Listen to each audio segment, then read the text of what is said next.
Chartered accountants एक ऐसा professional है जो आपको 360 डिग्री सर्विस दे सकता है। इनकम टैक्स, इनडायरेक्ट टैक्स, आपके companies act, other laws, accountancy, audit, हर क्षेत्र में वो आपको सहयोग दे पाता है। सभी स्टूडेंट्स को यही कहूँगा कि आप अपने प्रयास में कभी अपनी जो स्वॉट एनालिसिस क्या है, कहाँ वीकनेसेस रह गई है, उसको आप ओवरकम करें। ओवरकम करके आप आगे बढ़ें, एक दिन आपको सफलता जरूर आपके कदम चुनेगी। तो लायंस क्लब कनाडा में हम लोग 3 हॉस्पिटल चलाते हैं और 3 हॉस्पिटल के थ्रू हम लोग सालाना करीब आप समझ लो कि 2 लाख से ऊपर बेनिफिशरीज हैं हमारे।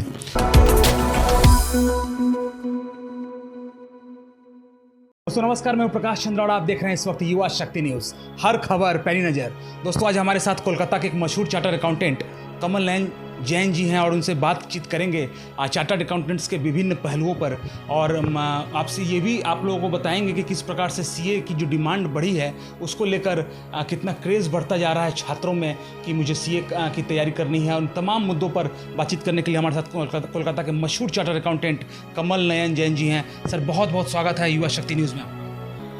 धन्यवाद, आपने मुझे मौका दिया कि आज मैं आपके माध्यम से, युवा शक्ति के माध्यम से मैं अपनी बात रखूं और आपका जो भी प्रश्न है उसका मैं इस हिसाब से उत्तर देने का प्रयास करूंगा। कि सवाल के लिए हम लोग यहाँ बैठे हुए हैं सर। कहा जाता है जैन साहब की जो बिजनेसमैन होता है उसका जो सबसे सच्चा जो साथी होता है, सलाहकार होता है, मार्गदर्शक होता है, वो चार्टर्ड अकाउंटेंट्स ही होता है।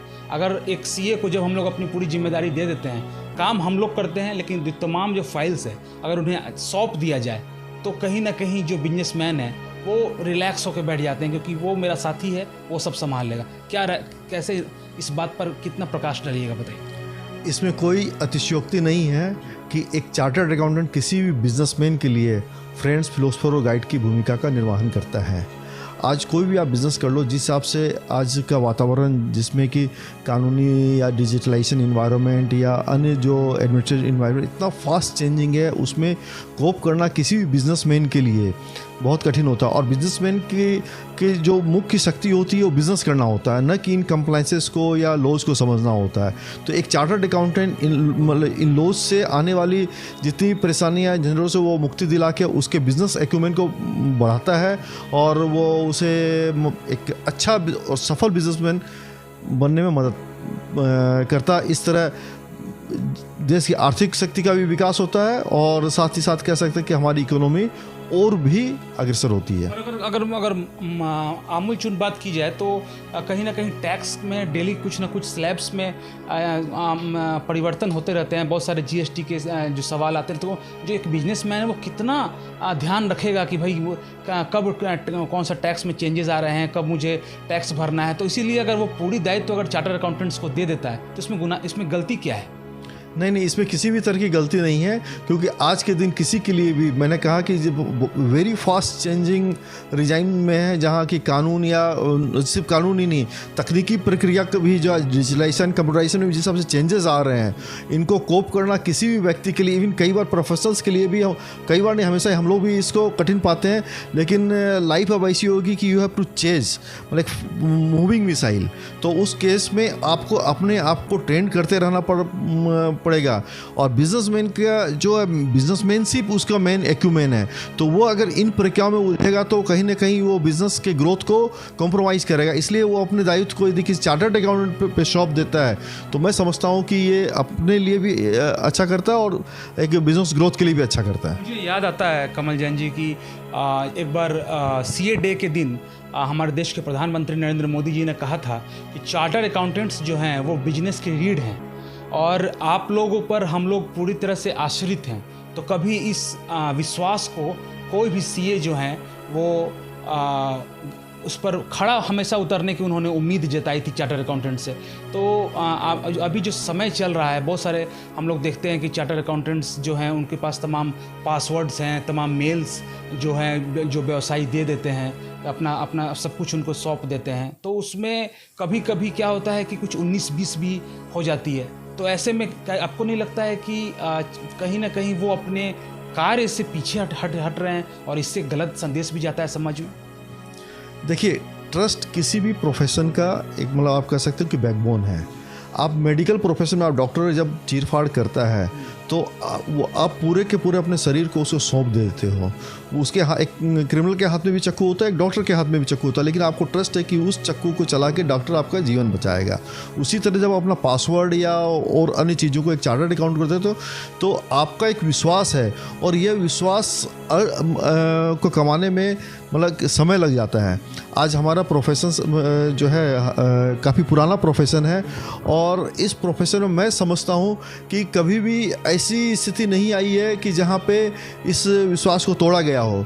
किंतु ब्लैक शिप्स हर प्रोफेशन में है, पॉलिटिकल सिस्टम में कह लो, ब्यूरोक्रेटिक सिस्टम में कह लो, जुडिशरी में, मीडिया में, आपके मीडिया में, हर जगह कहीं ना कहीं कुछ लोग होते हैं जो व्यक्तिगत स्वार्थों के कारण कॉम्प्रोमाइज़ करते हैं, और उससे फिर वो पूरा प्रोफेशन बदनाम होता है। लेकिन मैं ये कह सकता हूँ कि सीए प्रोफेशन में, चार्टर्ड अकाउंटेंट में इस तरह के लोगों की संख्या न्यूनतम या एकदम 1% से भी कम है, मतलब एकदम नग्न है। लेकिन जब भी ऐसी कोई घटना घटती है तो वो प्रकाश में आती है, तो हमारी सीए इंस्टीट्यूट भी उस पर कानूनी प्रक्रिया के तहत कार्रवाई करती है, और हम लोग भी उसका पुरजोर विरोध करते हैं कि इससे हमारा पूरा प्रोफेशन बदनाम होता है, और हम नहीं समझते कि इन मास इस तरह की कोई बात है। 10 सालों में अगर हम लोग झांके तो चार्टर अकाउंटेंट्स की बहुत ज़्यादा डिमांड बढ़ गई है। पहले सीए लोग कहते थे कि भाई 1 लाख अगर बच्चे एग्ज़ाम दे रहे हैं तो उसमें 100 बच्चे पास हो रहे हैं, लेकिन अभी कहीं ना कहीं इसकी संख्या बढ़ी है। पढ़ाकू बच्चे आ रहे हैं और लगातार वो चार्टर अकाउंटेंट्स की पढ़ाई को क्लियर कर रहे हैं, फाइनल को क्लियर कर रहे हैं। तो जो डिमांड बढ़ रही है, कंपनीज़ में भी डिमांड बढ़ रही है और अच्छे जॉब उन्हें लग रही है, उस पर क्या कुछ कहना है आपको? देखिए कि जैसा कि आप जानते हैं कि मोदी जी ने इस बार कहा था कि हम 5 ट्रिलियन इकोनॉमी की तरफ बढ़ेंगे। तो 5 ट्रिलियन इकोनॉमी की तरफ बढ़ेंगे तो इकोनॉमिक ग्रोथ होगा, इकोनॉमिक ग्रोथ होगा तो आपको प्रोफेशनल्स की ज़रूरत पड़ेगी, और जब इकोनॉमी की बात आती है तो नेचुरल सबसे पहले आप एक चार्टर्ड अकाउंटेंट की ओर देखते हो या MBA फाइनेंस की ओर देखते हो। चार्टर्ड अकाउंटेंट्स एक ऐसा प्रोफेशनल है जो आपको 360 डिग्री सर्विस दे सकता है। इनकम टैक्स, इनडायरेक्ट टैक्स, आपके companies act, other laws, accountancy, audit, हर क्षेत्र में वो आपको सहयोग दे पाता है। और एक काफ़ी मैं कह सकता हूँ कि अकाउंटिंग फील्ड का ये बहुत ही वर्सेटाइल प्रोफेशन है।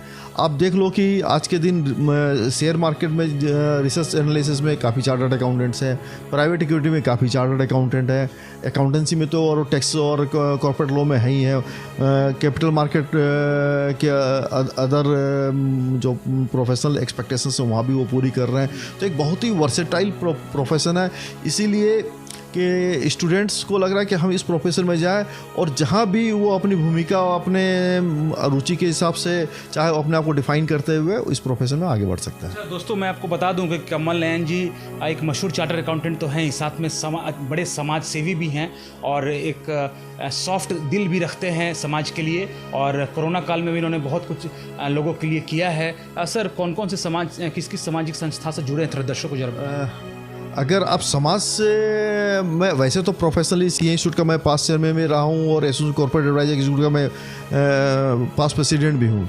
इसके अलावा मैं लायंस क्लब ऑफ कलकत्ता का प्रेसिडेंट रहा हूँ 2006-07 में, और उसके वास्ते में करीब जुड़ा ही हूँ।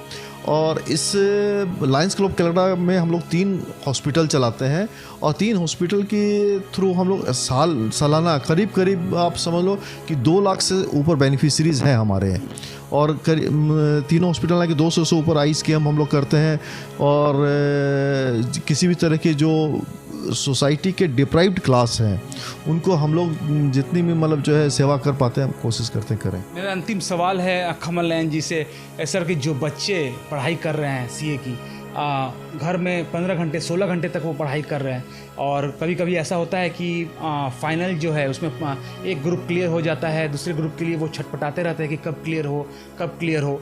क्या संदेश देना चाहेंगे उन बच्चों को जो लगातार लेबोरियस हैं और पढ़ाई में जुटे हुए हैं, कब वो सीए बनेंगे? वो क्योंकि उनमें उनको कहीं ना कहीं वो रोशनी दिखाई दे रही है कि कब मैं चार्टर अकाउंटेंट, मेरे नाम के आगे सीए लगेगा, और वो बच्चे लगातार पढ़ाई कर रहे हैं। लेकिन कभी कभी क्या होता है कि आप सभी जानते हैं कि आप भी कभी इसी दौर से गुजरे होंगे कि एक पार्ट क्लियर हो जाता है और दूसरे पार्ट के लिए थोड़ा वेट करना पड़ता है। उन बच्चों के लिए क्या संदेश है?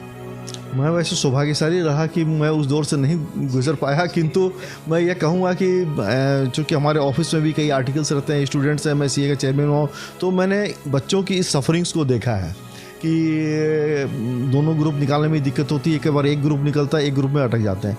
मैं एक ही चाहूँगा कि सतत प्रयास और सतत प्रयास ही एकमात्र आपका जो मूल मंत्र है। मैं इसमें छोटी सी बात कहना चाहूँगा कि जब हम लोग स्टूडेंट थे तो एक कहानी चलती थी किंग ब्रूस एंड स्पाइडर की।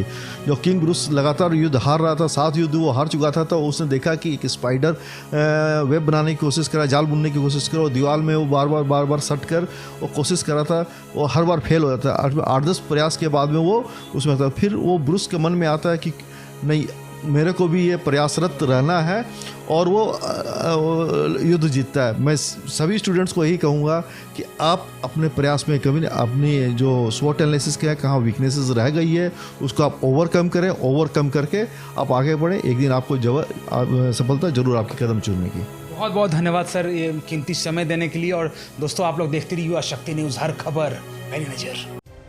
अपने इलाके की खबरों को जानने के लिए युवा शक्ति चैनल को सब्सक्राइब करें।